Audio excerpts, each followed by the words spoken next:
presidente de Colombia entre el 2002 y el 2010. Fue periodista, es todavía periodista y además columnista entre el 84 y el 2002. Francisco, ¿qué tal? ¿Cómo le va? Un gusto muy, muy grande. Un placer estar acá, muchas gracias. ¿Por qué en la Argentina? Porque vamos a empezar en Argentina con unos seminarios sobre Irán, China y Rusia en América Latina. El viernes vamos a Montevideo, el seminario es mañana en la Universidad de Buenos Aires.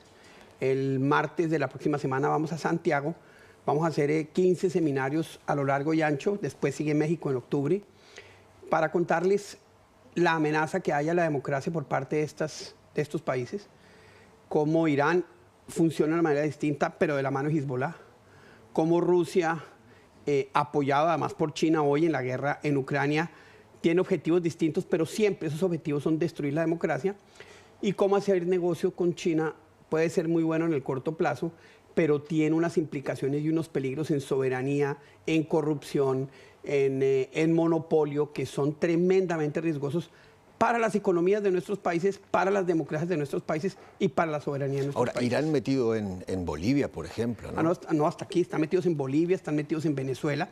La crisis de Venezuela hoy tiene 3 sustentos: Rusia, China e Irán, punto. Claro. La crisis allá no se resuelve por esos 3 países que necesitan utilizarlo como un portaaviones para de ahí aterrizar y despegar sus campañas de desprestigio, sus campañas de generación de irrupción a lo largo y ancho del continente. Venezuela hoy es Cuba en esteroides. Y esa Me encantó Cuba, la frase, Venezuela es Cuba con esteroides. Sí, hoy es un país mucho más grande, es un país con muchísimas más posibilidades de generar disrupción. Cuba, 70 años después de la revolución, no ha podido crear nada. Obviamente, en 20 años destruyeron el país más rico en Venezuela, pero es un país que tiene muchas más capacidades de generar esa disrupción. Lo está haciendo en Colombia. La guerrilla binacional más grande de la historia del continente hoy es el ELN. Es mucho más poderoso en Venezuela que en Colombia.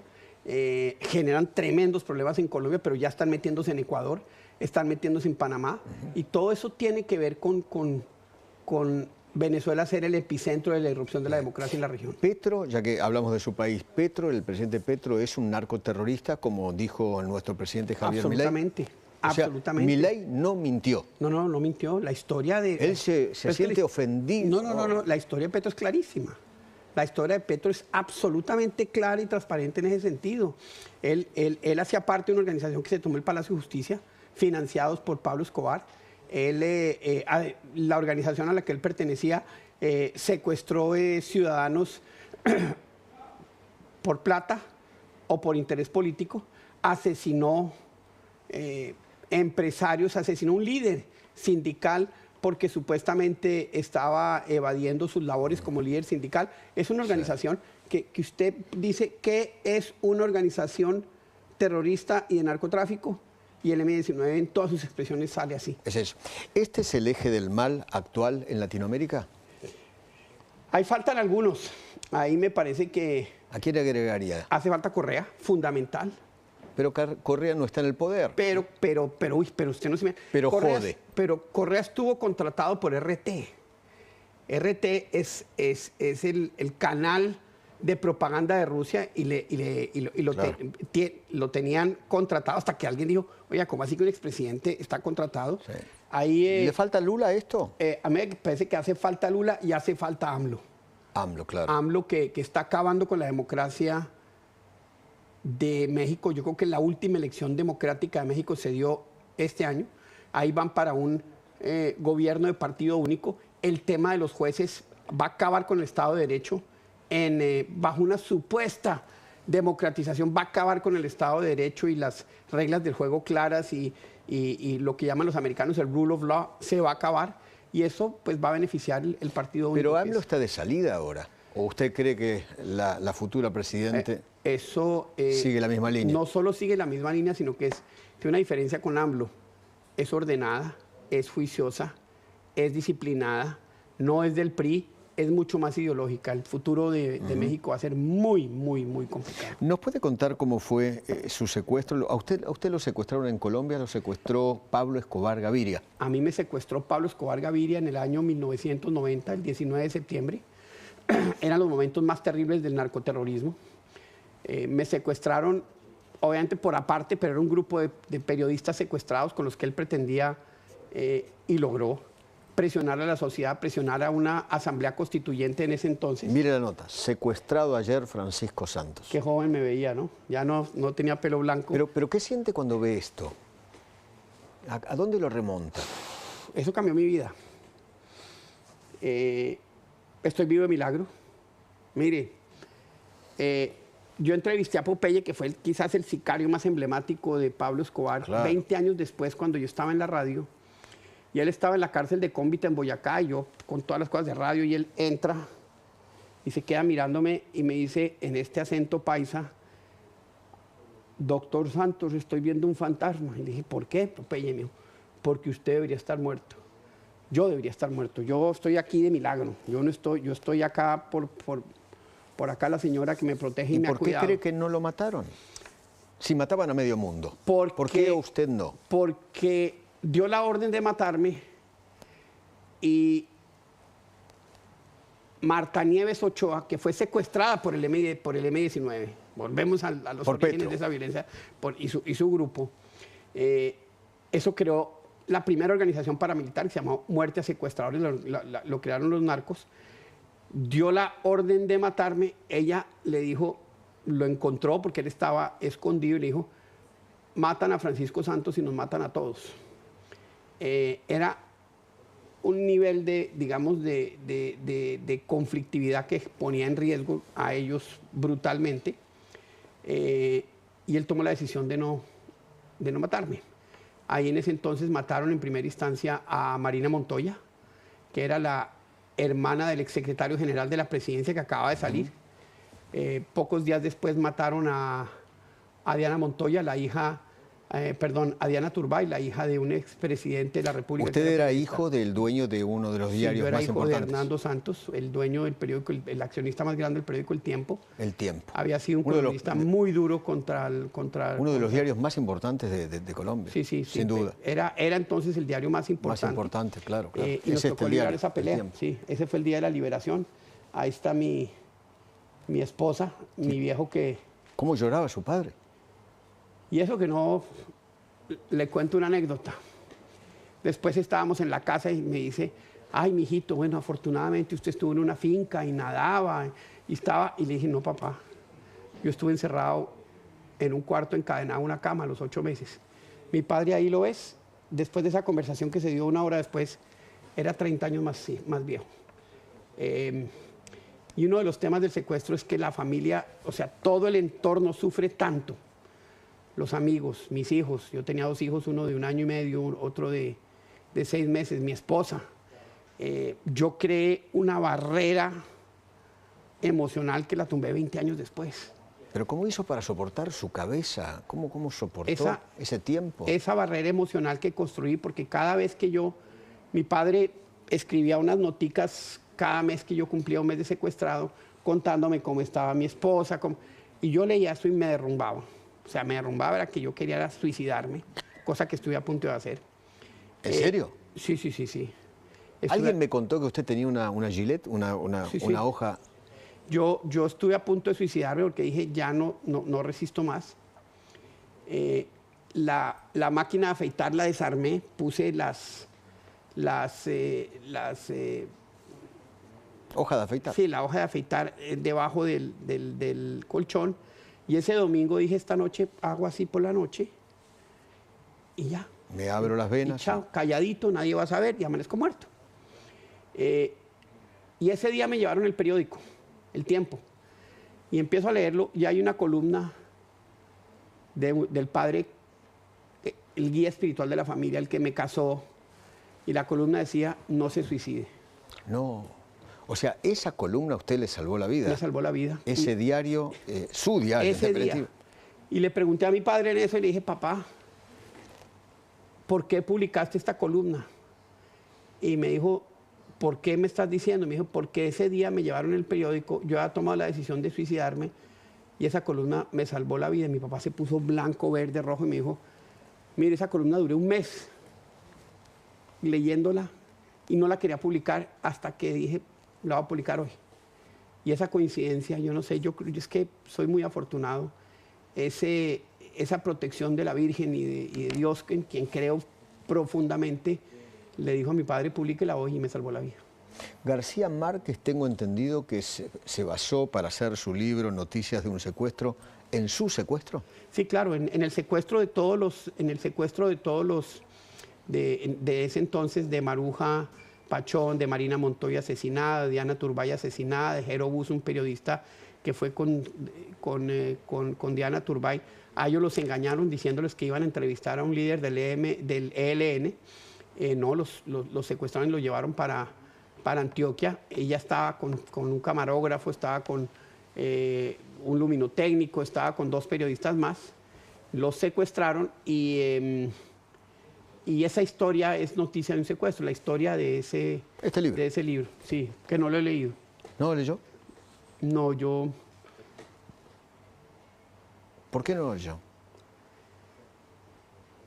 Porque yo apenas hasta ahorita estoy hablando del secuestro. Inclusive le cuento, una vez estábamos sentados con mi hijo mayor, con Benjamín, que tenía 1 año y medio, cuando sale la serie Narcos, y le dije, venga, mi amor, venga, nos sentamos y vemos Narcos. Y me dijo... La serie Narcos. La serie Narcos. Me dijo, yo no quiero ver nada sobre el señor que casi me deja sin papá. Y me dio tan duro y entendí que lo que yo sentía sobre mi secuestro, que era, déjelo allá, es algo que ellos también sienten. Y ese niño tenía 1 año y medio. Pero usted va a llevar el secuestro ese toda su vida. Esa es una cicatriz que nunca vida. Es una cicatriz que a veces sangra más, a veces sangra menos, pero es una cicatriz. ¿Tampoco vio la serie Pablo Escobar?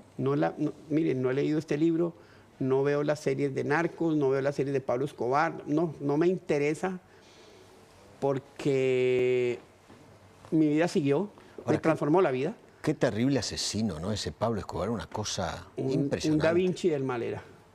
Él sabía, pues puso bombas, arrodilló a la sociedad colombiana y logró su objetivo, que era mató ministros de la corte, políticos, candidatos a presidente, diputados. Puso una bomba en un centro comercial el Día de la Madre.